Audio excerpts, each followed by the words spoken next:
Okay, students, let us start. What were we studying?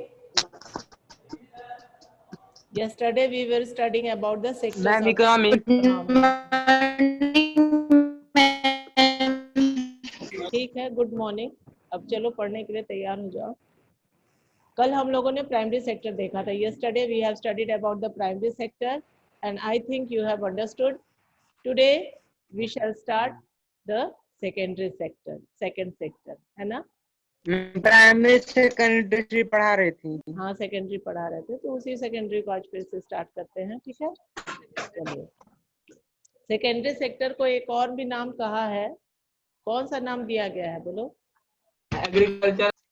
अरे वो तो प्राइमरी को भाई, सेकेंडरी इंडस्ट्रियल सेक्टर। हाँ, वेरी गुड, इंडस्ट्रियल सेक्टर। हाँ, इंडस्ट्रियल या मैन्युफैक्चरिंग, मैन्युफैक्चरिंग या प्रोसेसिंग, ये सारे काम होने के बाद वो जो प्राइमरी गुड्स है वो सेकेंडरी गुड में माने उनका रूप परिवर्तित हो जाता है। Their forms change, therefore they are known as secondary sector, and due to processing and due to use of industries, these can change their form, therefore these are also known as the industrial sector as well as the manufacturing sector. तो चलिए आज फिर इसी को हम लोग continue करते हैं। The secondary sector covers activities in which natural products are changed into other forms through ways of manufacturing that we associate with industrial activity. क्या कहा जा रहा है? मैन्युफैक्चरिंग करने के बाद जब वो प्राइमरी प्रोडक्ट्स अपना रूप बदल देते हैं तो वो सेकेंडरी में आ जाते हैं। और ऐसा कब होता है? मैन्युफैक्चरिंग के बाद, और इसके लिए हम लोग इंडस्ट्रीज को यूज करते हैं। It is the next step after primary. Primary के बाद ये दूसरा स्टेप है। The product is not produced by nature but has to be made and therefore some process of manufacturing is essential. ये direct page number 20। The product is not produced by nature but हाँ बेटा बोलो बोलो। Question था बता दीजिए। हाँ, क्या बता रहे थे? Consequences of environmental degradation do not respect का क्वेश्चन पूछ रहे हो अभी। Consequences of environmental degradation उसको लिख के भेज देंगे। रविशंकर हो क्या? Yes ma'am. ठीक, भेज देंगे। अब जिसको पढ़ा रहे इसको पढ़ लो। अब तुम लोगों के जितने टॉपिक्स है वो तो सारे कल के YouTube पे लोड हो गए हैं, देखे हो, चेक किए हो लोग? यस मैम देखा। यस मैम, तो देख रहे हैं डेट वाइज है। यस मैम देखे हैं। कल को आज हम लोग चेक कर रहे थे मॉर्निंग में तो दिख रहा था उस पे, तो अब देख रहे थे 12 अगस्त तक सारा अवेलेबल था। यदि तुम लोगों को उससे भी देखना है तो देख सकते हो, और जो डाउट्स हैं वो पूछ लो, उसको फिर अलग से दे देंगे। यदि थोड़ा सा वो आंसर चाहिए ना और यहाँ एक्सप्लेनेशन चाहिए तो फिर अब थोड़ा सा वेट करो, इसको पहले पढ़ा लें सेकेंडरी सेक्टर। ठीक, चलो। The product is not produced by nature but has to be made and therefore some process of manufacturing is essential. This could be in factory, a workshop, for example using cotton fiber from the plant we spin yarn and weave cloth. Using sugarcane as a raw material we make sugar or gur. We convert earth into bricks and we use bricks to make houses and buildings. Since this sector gradually became associated with the different kinds of industry that came up and it is also called as industrial sector. क्योंकि इन सारी चीजों को करने के लिए हम लोग industries का इस्तेमाल करते हैं, इसीलिए इसको हम इंडस्ट्रियल सेक्टर के रूप में भी जानते हैं। After primary and secondary sector there is a third category of activities that falls under tertiary sector. Primary sector के बाद, सेकेंडरी सेक्टर के बाद एक और कैटेगरी है जिसमें जो एक्टिविटीज बाकी बच गए, जब हम नेचुरल गुड्स को प्रोड्यूस करने के बाद उसका रूप बदल दिए तो वो सेकेंडरी में चला गया, और जब उसका रूप बदल गया तब तो सेकेंडरी सेक्टर में हो गया। इसके अलावा भी कुछ सर्विसेज हैं, उनको हम क्या कहते हैं, किस कैटेगरी में रखते हैं, तो उसको हम लोग टर्सरी सेक्टर में रखते हैं। These are activities that help in the development of the primary and secondary sectors. These activities by themselves do not produce a good, but they are an aid or support for the production process. कहा जा रहा वास्तव में ये कुछ goods produce नहीं करते हैं, लेकिन ये मदद देते हैं प्रोडक्शन के लिए. मान लो खेतों में गन्ना हो गया, sugar cane is produced in the where? In the field, and after production it has to be sent to the mill, sugar mill. इसको अब सुगर मिल में भेजना पड़ेगा. सुगर मिल में तो वो फिर सुगर बनेगा तो मैन्युफैक्चरिंग प्रोसेस होगा, लेकिन वहां से गन्ने को खेत में से मिल तक पहुंचाने के लिए कुछ मदद चाहिए, कुछ एड चाहिए, तो वहां हम ट्रांसपोर्ट का इस्तेमाल करते हैं. या वो हम ट्रैक्टर का इस्तेमाल करें या ट्रक का इस्तेमाल करें या बैलगाड़ी का इस्तेमाल करेंगे. Any how with the help of transportation we can send these goods to the factories or industries where they are needed and where they are required. So in such situation, this tertiary sector does not produce any separate kind of good, but it gives aid, it helps to produce goods. It also helps the primary sector as well as the secondary sector. Tertiary sector के अभाव में ना ही primary अच्छे से चलेगा ना ही secondary. तो इस वजह से ये सब एक दूसरे से इंटर कनेक्टेड है, सब एक दूसरे पर इंटरडिपेंडेंट है, अन्योन्याश्रित संबंध है इनके बीच में, सब एक दूसरे पर आश्रित हैं और इनकी मदद से ही तीनों सेक्टर्स अच्छे से प्रभावी ढंग से काम कर सकेंगे. By themselves they do not produce a good, but they are an aid or support for the production process. For example, goods that are produced in the primary or secondary sector would need to be transported by trucks or trains and then sold in wholesale or and retail shops. At times it may be necessary to store these in godowns. इतना ही नहीं, हम तो पहुंचा दिए, goods भी produce हो गए, लेकिन उसके बाद जब जरूरत भी पड़ती है कभी कभी इनको गोदाम में रखने के लिए, कोल्ड स्टोरेज में रखने के लिए. आलू प्रोड्यूस हो गया खेतों में, फील्ड में. अब यदि आलू को हम चिप्स के यहाँ बनने के लिए नहीं भेज रहे हैं तो हम उसको कोल्ड स्टोरेज में भी स्टोर करके रखते हैं. फिर बाद में सीजन जब ऑफ हो जाता है, जब वो महंगा बिकने लगता है, तब हम लोग उसको बेचते हैं. तो इस तरीके से क्या होता है कि उसको जब हम लोग स्टोर करके कोल्ड स्टोरेज में रख रहे हैं, कोल्ड स्टोरेज जो है वो भी टर्सरी सेक्टर में है, वो कोई नया गुड्स प्रोड्यूस नहीं कर रहा है, लेकिन हमारे गुड्स को लंबे समय तक के लिए सुरक्षित रख रहा है. तो ये एक तरह से एड दे रहा है, मदद दे रहा है. तो इसको हम लोग किस कैटेगरी में रखेंगे? टर्सरी सेक्टर में. तो इस तरीके के बहुत सारी चीजें हैं जो कि कोई गुड्स प्रोड्यूस नहीं करती डायरेक्टली, लेकिन वो primary as well as secondary sector को बहुत ज्यादा एड देती हैं. बिना इनके मदद के ये दोनों सेक्टर चल ही नहीं सकते. At times it may be necessary to store these in godowns. We also may need to talk to others over telephone or send letters, communication or borrow money from banks to help production and trade. हम लोगों को मान लो हम लोग सामान भेज रहे हैं, कहीं भेज दिया सामान, खुद नहीं गए, और मान लो कोई बस वाला ही है जा रहा है इस रास्ते, तो हम लोग बस के ड्राइवर को दे दिए या उसमें जो क्लीनर है उसको दे दिए कि भैया वहां जा रहे हैं, ये बस वहां तक जाएगी, आदमी को दे दीजिएगा, ये आदमी जाके आपसे सामान ले लेंगे.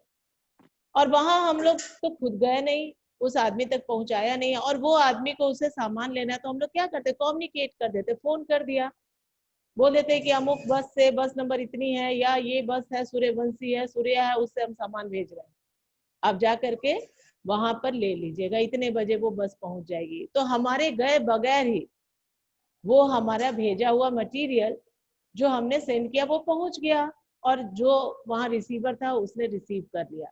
ये हमारे आने जाने का समय भी बच गया और वो किराया भी बच गया. और इसके लिए हमें किस चीज की यूज करनी पड़ी, क्या इस्तेमाल करना पड़ा? Telephone, communication. और कम्युनिकेशन की मदद से हम अपना सामान एक जगह से दूसरे जगह पर आसानी से पहुंचा दिए, केवल कह करके और किसी थर्ड पर्सन को हैंड ओवर करके. तो इस तरीके से कम्युनिकेशन क्या किया, मदद किया हमारे गुड्स को एक जगह से दूसरे जगह तक पहुंचाने में.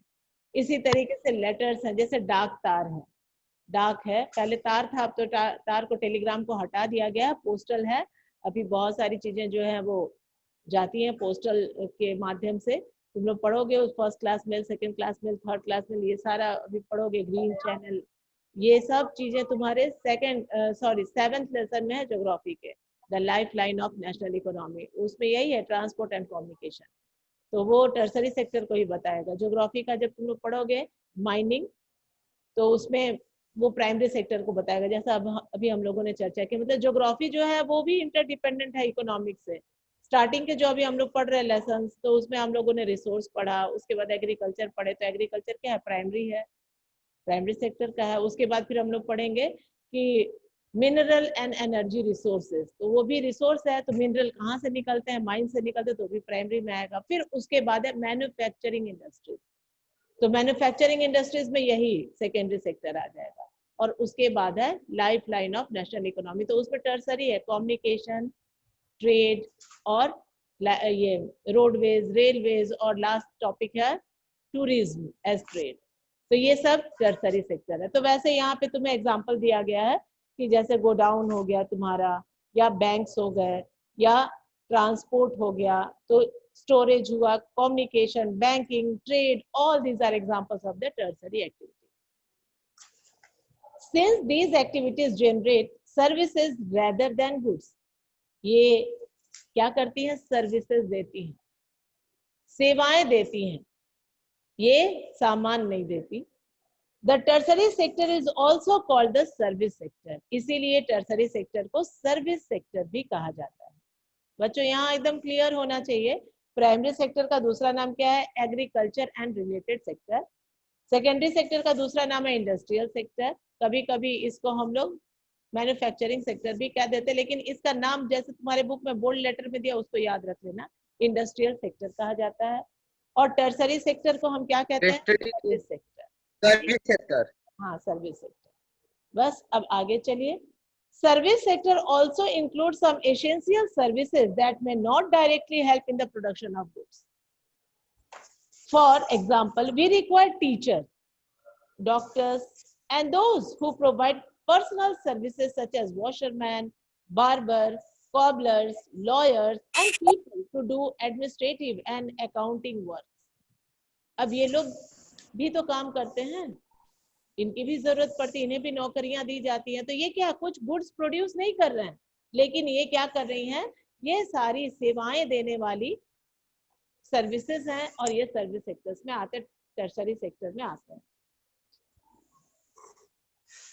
In recent times, certain new services based on information technology such as internet cafe, ATM booths, call centers, software companies, etc. have become important. आज के समय में, आज के दौर में ये सारी चीजें भी काफी महत्वपूर्ण हो गई है। बहुत सारे लोगों को नौकरियां इस पर मिली हुई हैं और वो लोग भी जॉब में एंगेज हैं।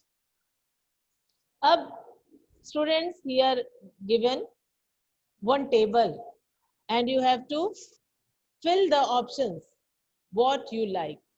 So this is your homework.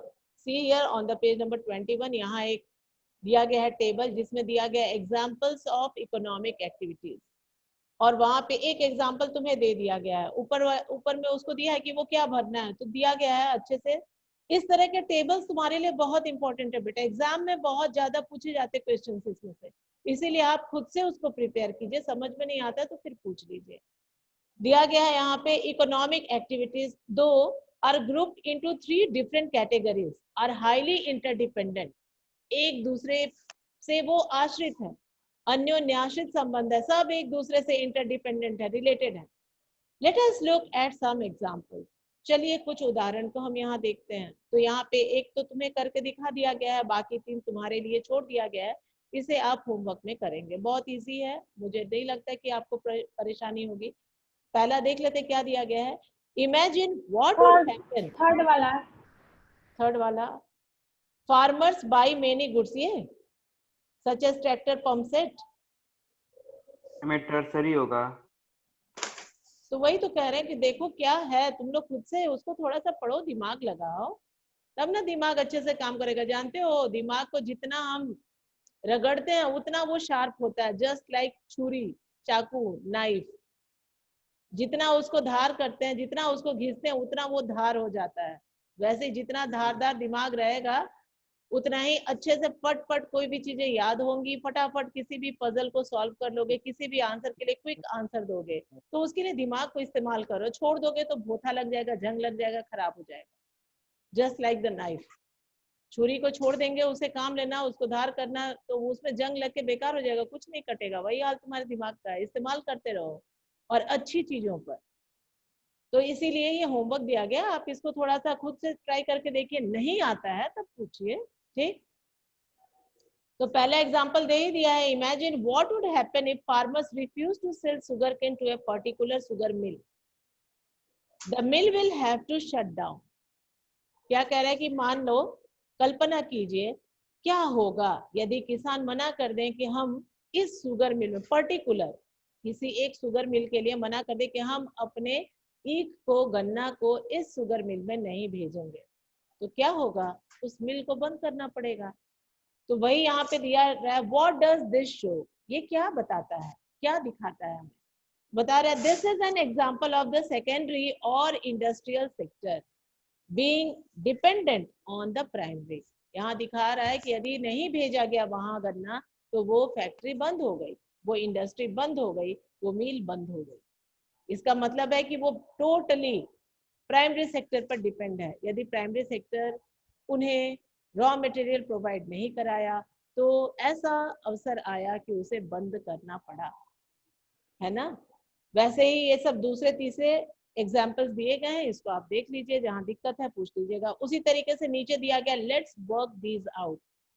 कल ही तुम लोगों से ये चर्चा हो रही थी कि बेटा ये जो पर्पल कलर में है, these are very important, you have to do all these in text।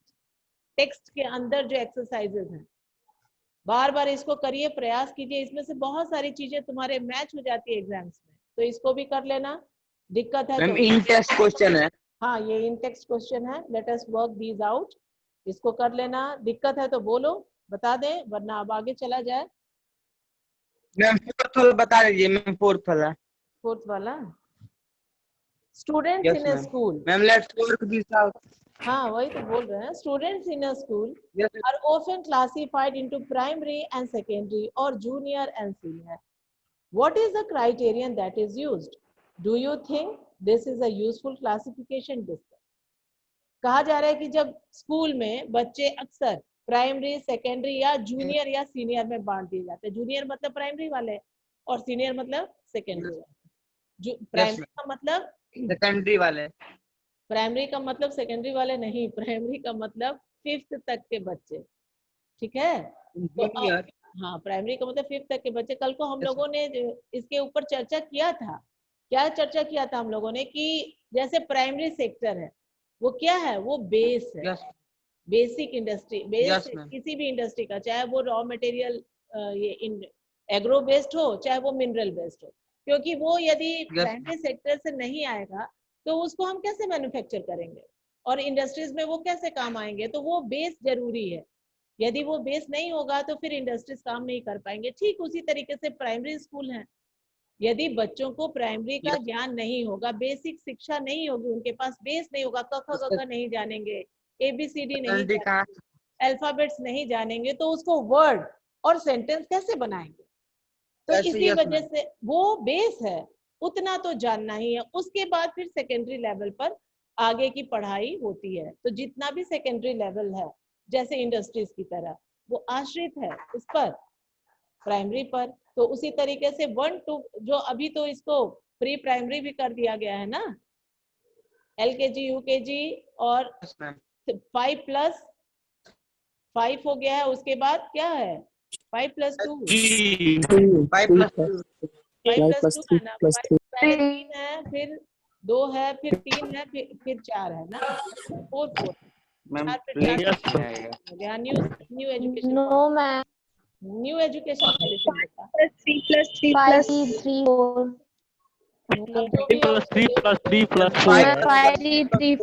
3 3 कर दिया गया, यानी कि 1 2 तक। जैसे पहला 5 है ना, 5, तो उस 5 में कर दिया गया है एक नर्सरी हो गया एक क्लास, दूसरा हो गया LKG, तीसरा हो गया UKG, जो हम लोग यहाँ पे चलाते हैं, नर्सरी LKG UKG, फिर 1 2 2 ही तक इसको प्री प्राइमरी कर दिया गया 5। उसके 3, 4, 5 ये हो गया है अपर प्राइमरी, माने कि 3, 4, 5 3 क्या 3 होगा साल मैम? वाला हो गया। उसके बाद वो अब 5 के बाद जो बच्चे हैं वो सेकेंडरी में जाएंगे, तो वो हो गया 6, 7, 8 यानी 5 + 3 + 3 और फिर 4, फिर 9, 10, 11, 12। तो ये अगले साल से होगा। तो यहाँ पे प्राइमरी की बात हो रही है, तो प्राइमरी हम उसको क्यों कहते हैं? क्योंकि वही बेस है, बेसिक है। यदि वो नॉलेज नहीं होगा तो बच्चे सेकेंडरी की पढ़ाई नहीं पढ़ पाएंगे, और जब सेकेंडरी का नॉलेज नहीं होगा, प्राइमरी का नॉलेज नहीं होगा, तो जो इंटरमीडिएट है, इंटरमीडिएट मतलब जो तुम लोग आर्ट, साइंस, कॉमर्स लेते हो 12th के बाद, वो सारी चीजें नहीं हो पाएंगी। तो ये सब बेस के रूप में उसका जो मूल है, उसका आधार जो है, बुनियाद जो है, नींव जो है, वो सब निचले क्लासेस में है। फिर ऊपर उनकी अलग अलग ब्रांचेस निकल जाते हैं, जैसे किसी भी पेड़ का होता है ना जड़, बेस, उसके बाद वो स्टेम पे जाता है, फिर ब्रांचेस निकल जाती है, तो फिर उसकी ब्रांचेस निकल जाती है, और उस ब्रांचेस में कोई साइंस में चला गया, कोई आर्ट्स में चला गया, कोई कॉमर्स में चला गया। उसके अलावा भी बहुत सारे सब्जेक्ट्स हैं, आर्ट्स वगैरह में भी, ह्यूमैनिटीज वगैरह हैं, और उसमें भी सेपरेट सेपरेट अलग अलग उनके क्राइटेरिया हैं, कैसे एडमिशन लेना है, क्या करना है, उनके लिए कौन सा जॉब है। तो ये सारे जॉब जो हैं, ये जरूरी नहीं है कि केवल प्राइमरी या सेकेंडरी में रहें। बहुत सारे जॉब्स ऐसे हैं जो कि केवल सेवा देने का काम करते, प्रोडक्शन नहीं करते, जिसको कि हम लोग सर्विस सेक्टर कहते हैं, क्योंकि वो सेवा देने का काम कर रहे हैं, तो सर्विस सेक्टर इसीलिए कहा जाता है। तो ओके वही मैम, चीज आई समझना है कि ये क्राइटेरिया है जो यूज किया है, इसका क्या नौकरी मतलब है? करते हैं। इसका मतलब यही है बेटा कि वो जो प्राइमरी है, बेस है, यदि उसकी नॉलेज नहीं होगी तो हम फिर सीनियर क्लासेस में नहीं पढ़ पाएंगे, इसीलिए उसको जूनियर थोड़ा सा है, हल्का है, छोटा है। ठीक, comparing the 3 sectors, okay ma'am. इन तीनों सेक्टर्स को कंपेयर किया। The various production activities in the primary, secondary and tertiary sectors produce a very large number of goods and services. Also, the 3 sectors have a large number of people working in them to produce these goods and services. The next step, therefore, is to see how much goods and services are produced and how many people work in each sector. अब अगले बार हम लोगों को यही देखना है कि कितने सारे लोग, 3 सेक्टर हम लोगों ने देखा ना, पहला प्राइमरी, दूसरा सेकेंडरी, तीसरा टर्सरी। यानी प्राइमरी में हम लोग देखा एग्रीकल्चर सेक्टर, सेकेंडरी में इंडस्ट्रियल और थर्ड में सर्विस। तो अब ये देखना है कि कितने लोग किस सेक्टर में इन्वॉल्व हैं और उनका देश के विकास के लिए उनका क्या कंट्रीब्यूशन है, क्या योगदान है। कैसे योगदान देखेंगे? जीडीपी के थ्रू। तो अभी हमें वही पढ़ना है, उसी पे डिस्कशन करना है। के थ्रू? हाँ बोलो, कुछ पूछना है? मैम क्या चीज के थ्रू देखेंगे? टर्सरी कमिंग जीडीपी से देखेंगे, तो वही ना अभी पढ़ेंगे, वही यहाँ क्वेश्चन दिया गया, हाउ डू वी काउंट, हम इसको कैसे गिनेंगे। The various goods and services, तरह तरह की वस्तुएं जो प्रोड्यूस हुई, एंड सर्विसेज जो सेवाएं दी गई, and know the total production in each sector. और ये कैसे पता लगाएंगे कि हर सेक्टर में कितना प्रोडक्शन हुआ, कितना प्रोड्यूस हुआ। तो ये बहुत बड़ा काम है, और इस बड़े काम का देख रेख कौन करती है? Central government. किसी एक स्टेट के पास ये सिकुड़ कर नहीं रह सकता, इसीलिए बहुत वास्ट और बहुत ही इम्पोर्टेंट वर्क है, और जिससे ये सारा सेट किया जाता है, देखा जाता है कि किसी देश की इकोनॉमी कितनी बड़ी है। जिस देश की इकोनॉमी जितनी बड़ी रहेगी वो उतना ही डेवलप होगा। और इकोनॉमी कैसे बड़ी रहेगी? यानी कि ये तीनों सेक्टर्स के इनकम जितना अधिक होंगे, जितना ज्यादा प्रोडक्शन होगा, उस देश की इकोनॉमी उतनी ही बड़ी होगी, यानी अर्थव्यवस्था उतनी बड़ी रहेगी और वो कंट्री उतना ही डेवलप होगा। तो अब देखना है कि कैसे इसको देखते हैं। अमेरिका है जैसे ma'am. With so many thousands of goods and services produced, you might think this is an impossible task. कहा जा रहा है बहुत कई प्रकार के हजारों करोड़ों तरह की वस्तुएं बनाई जाती हैं, प्रोड्यूस की जाती हैं। तो तुम्हें लगता होगा कितना मुश्किल काम है भाई, ये तो एकदम असंभव है, कैसे हर एक चीज को गिना जाएगा। छोटी छोटी चीजें, बड़ी बड़ी चीजें, बहुत सारे तरह के लोग काम में लगे हुए हैं, कैसे कैसे उनके सर्विसेज को काउंट किया जाएगा, गुड्स को काउंट किया जाएगा, कितना दिक्कत है। Not only would be the task be enormous, you might also wonder how we can add up cars and computers and nails and furnitures. तुम्हें ये भी आश्चर्य होता होगा कि कैसे हम इतने सारे कारों को जोड़ेंगे कि कितना बना है गिन करके, कितने सारे कंप्यूटर प्रोड्यूस किए गए, किस किस फैक्ट्री के द्वारा, कितने कील बनी। कील, कील का मतलब समझ रहे? कहाँ से आवाज आ रहा है बेटा? थोड़ा म्यूट कर दो।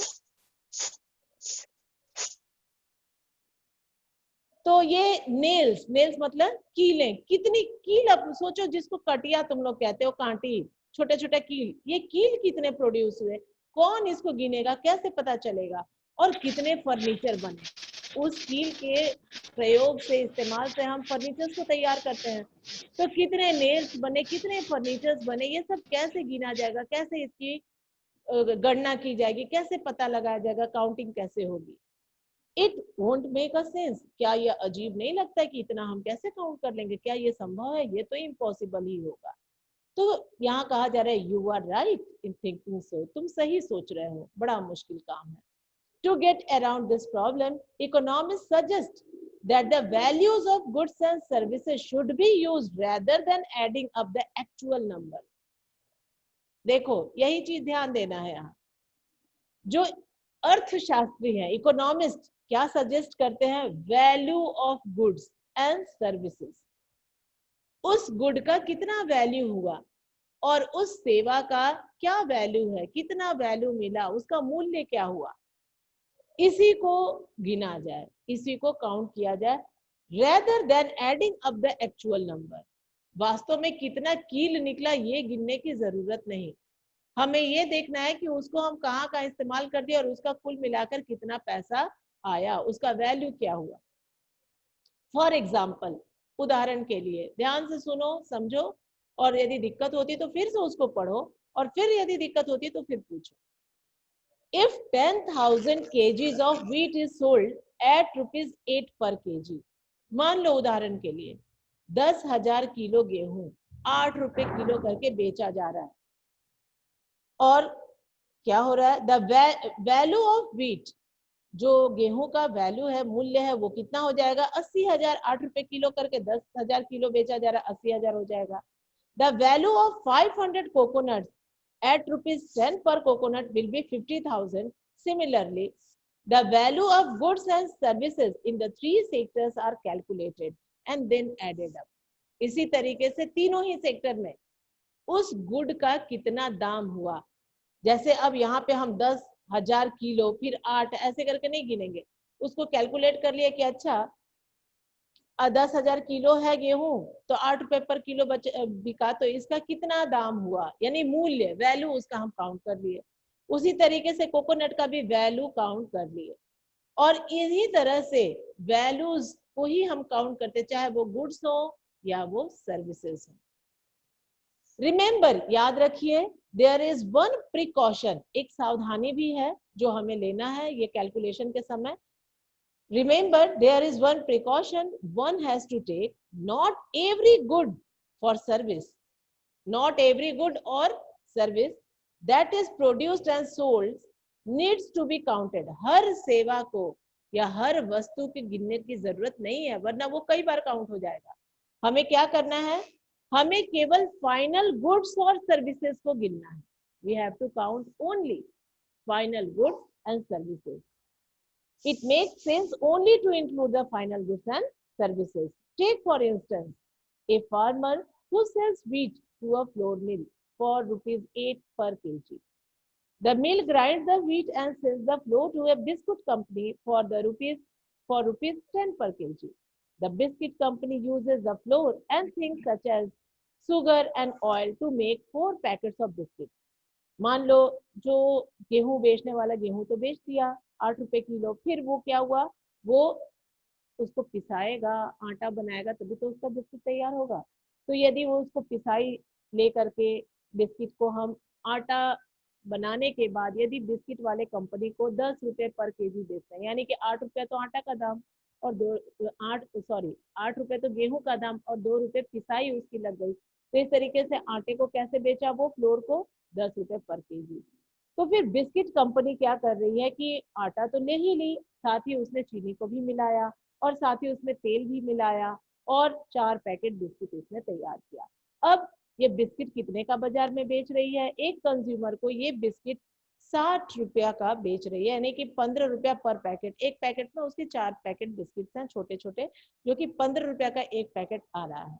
Biscuits are the final goods, that is goods that reach the consumer. अब यहाँ पर हमें आटा का, चीनी का, तेल का, पिसाई का, ये सारा दाम काउंट करने की जरूरत नहीं है। यहाँ हमें क्या काउंट कर लेना है, केवल बिस्किट का क्या प्राइस हुआ, यानी फाइनल गुड्स और सर्विसेज को जब हम ऐड कर लेंगे, कैलकुलेट करेंगे, तो वो खुद ब खुद निकल जाएगा। Why are only final goods and services counted in contrast to the final goods? Goods such as wheat and the wheat flour in this example are intermediate goods. ये फाइनल गुड्स नहीं है, जैसे कि गेहूं हो गया या चीनी हो गया, ये सब क्या है, इंटरमीडिएट्स। बीच में इन लोगों ने मदद किया है बिस्किट को बनाने के लिए, ये फाइनल गुड्स नहीं है। Intermediate goods, what are intermediate goods, तो आप यहाँ इसको भी अंडरलाइन कर सकते हैं। Intermediate goods are used up in producing final goods and services. The value of final goods already includes the value of all the intermediate goods that are used in making the final good. Hence, the value of rupees 60 for the biscuit final good already includes the value of the flour rupees 10. कहा जा रहा है biscuit के दाम में सब का दाम ऐड हो गया, चीनी भी ऐड हो गया, तेल भी ऐड हो गया, आटा भी ऐड हो गया, सब चीज इसमें ऐड हो गया, इसीलिए उन सबको काउंट करने की आवश्यकता नहीं है। कील को गिनने की जरूरत नहीं है, इतने कील से कितने फर्नीचर्स बन गए, फर्नीचर के दाम में ही वो इंक्लूडेड है, क्योंकि जो भी आदमी बनाएगा वो अपना कॉस्ट लेकर के ही बनाएगा। तो इस तरीके से जब उसका फाइनल गुड्स और सर्विस हम केवल काउंट करेंगे तो वो गिनने में सुविधा होगी। Similarly, the value of all other intermediate goods would have been included. To count the value of the flour and wheat separately is therefore not correct, because then we would be counting the value of the same thing a number of times. यदि हम intermediate good को गिनेंगे तो कई बार हम गिनते रह जाएंगे और वो डबल हो जाएंगे और उसका जो रिजल्ट आएगा वो गलत हो जाएगा। तो इसीलिए, हाँ बोलो मैम, यहाँ पे लिखा है the value of final goods already included, मतलब उसमें आ जाता है, अपने आप इंक्लूड है इंटरमीडिएट गुड का। जैसे कि अब बिस्किट का हम दाम यदि लेंगे तो 15 रुपए पैकेट यदि बिस्किट दे रहे हैं तो उसमें चीनी का दाम जोड़ लिया गया है, गेहूं का दाम जोड़ लिया गया है, बनाई जोड़ लिया गया है, तब वो बेचा जा रहा है। तो फिर हम चीनी का क्यों फिर से अलग से जोड़ेंगे, तो ऑलरेडी उसमें इंक्लूडेड है, सब मिला हुआ है, सम्मिलित है। समझ आया ना? तो हमें अलग अलग उसको जोड़ने की जरूरत नहीं। यदि हम बिस्किट का भी दाम जोड़ेंगे, फिर गेहूं का दाम जोड़ेंगे, फिर तेल का दाम जोड़ेंगे, चीनी का दाम जोड़ेंगे, उसको बेकिंग करने के लिए कितना गैस खर्चा हो, ये जोड़ेंगे तो गड़बड़ हो जाएगा ना। एक ही गुड्स को कई बार गिनना पड़ जाएगा तो उसमें रिजल्ट जो आएगा वो गड़बड़ा जाएगा। और फाइनल गुड्स जो है उसमें सब इंक्लूड है, सारा दाम जोड़ लिया गया है, कितना उसमें लगा लागत और उतना वो लेकर के ही उसको बेचा जाता है। तो इसीलिए कहा जा रहा है कि हर चीज को इंटरमीडिएट गुड्स को काउंट करने की जरूरत नहीं है, हमें केवल फाइनल गुड्स और सर्विसेज को गिन लेना है।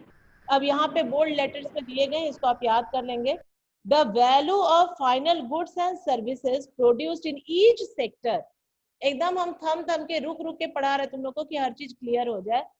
जो भी फाइनल गुड्स और सर्विसेज है हर एक सेक्टर में, यानी प्राइमरी में भी, सेकेंडरी में भी और टर्सरी में भी, ड्यूरिंग ए पर्टिकुलर ईयर, एक साल के अंदर कितना प्रोड्यूस हुआ, provide the total production of the sector for that year. Final value of final goods and services, ये क्या करेगा, उस साल में कितना प्रोडक्शन हुआ ये हमें बता देगा। और जब हम इसको सम कर देंगे, तीनों सेक्टर के प्रोडक्शन को जब हम जोड़ देंगे तो वही जीडीपी निकल जाएगा। बहुत इंपॉर्टेंट है जीडीपी, आजकल बहुत चर्चा में ये चीज यहाँ दिया गया है। And the sum of production in the 3 sectors gives what is called the gross domestic product, यानी कि सकल घरेलू उत्पाद इसको कहते हैं। मतलब हमारे यहाँ कितना प्रोडक्शन हो गया, हमने कितना प्रोड्यूस किया। It is the value of all final goods and services produced within a country. Final goods and services आ गया, गुड्स में तुम्हारे प्राइमरी के भी आ गए और सेकेंडरी के भी आ गए, सर्विसेज में तुम्हारे टर्सरी के आ गए, सबको काउंट कर लिया गया। कब? ड्यूरिंग ए पर्टिकुलर ईयर, एक साल के अंदर। कभी कभी जीडीपी क्या होती है, 3 माही 6 माही ऐसे करके भी निकाला जाता है, 3 मंथली क्वार्टरली जिसको कहते हैं, एनुअली सालाना में जो होता है वैसे ही। हाँ, GDP shows how big the economy is, जिसकी जीडीपी जितनी अच्छी रहेगी इसका मतलब उसकी अर्थव्यवस्था उतनी ही स्ट्रांग है। थोड़ा सा बस एक पैराग्राफ है, इसको पढ़ लें और बस बंद करेंगे। In India, the mammoth task of the measuring GDP is undertaken by the central government ministry. तुम लोगों को भी बताया गया कि केंद्र सरकार इसकी देखरेख करती है। This ministry, with the help of various government departments of all the Indian states and union territories, collects information relating to total volumes of goods and services and their prices and then estimate the GDP. और केंद्र सरकार जो है ये ऐसी मंत्रालय को दे दिया जाता है कि वो मंत्रालय इसको तरह तरह से सरकारी विभागों से मिल करके, भारतीय राज्यों से मिल करके, जितने केंद्र शासित प्रदेश हैं उनसे मिल करके ये सारी सूचनाओं को एकत्रित करती है और उसके बाद उसका टोटल बना के बताती है कि हमारा ग्रॉस डोमेस्टिक प्रोडक्ट इस वर्ष का कितना रहा, what is the GDP of this year. Okay, now we shall study the next topic tomorrow, historical change in sectors. अब कोई मेरा बच्चा कुछ पूछ रहा था, पूछना चाह रहा था, बोलो बेटा। हाँ बोलो। मैम जीडीपी को परसेंटेज में कैसे गिना जाता है? उसका सारा प्रोसेस है, उसी में निकालना है उसको। अब कैलकुलेट करने के लिए बताया जाता है, अब उसके लिए तो तुम्हें थोड़ा टाइम चाहिए, अब तो टाइम ओवर होने वाला है और उसको तुम नेट पे भी सर्च करके देख सकते हो कि कैसे उसको हम कैलकुलेट करते हैं। ठीक, अब मेन वही चीजें हैं तुम्हारी तीनों सेक्टर्स के, जो भी इनका जो वैल्यू हो रहे हैं, जो उसके मूल्य हैं, उसको हम निकाल कर। मैम हम लोग को ये सीखना पड़ेगा क्या, ये परसेंटेज में निकालना? ना ना, वो सब तुम्हें नहीं लिखना है, तुम्हें खाली लिखना है, तुम वो सब सीनियर क्लासेस में आ जाएगा। इंटर के बाद जो इकोनॉमिक्स लेके पढ़ते हैं उनके लिए, तुम्हारे लिए केवल बेस है, बेसिक पढ़ रहे, प्राइमरी पढ़ रहे, वैसे केवल बेस है इकोनॉमिक्स का। जो जो बोल्ड लेटर्स में दिए गए वही तुमको पढ़ना है, याद करना, उसका नोट्स बनाना है। Okay ma'am. मैम हाँ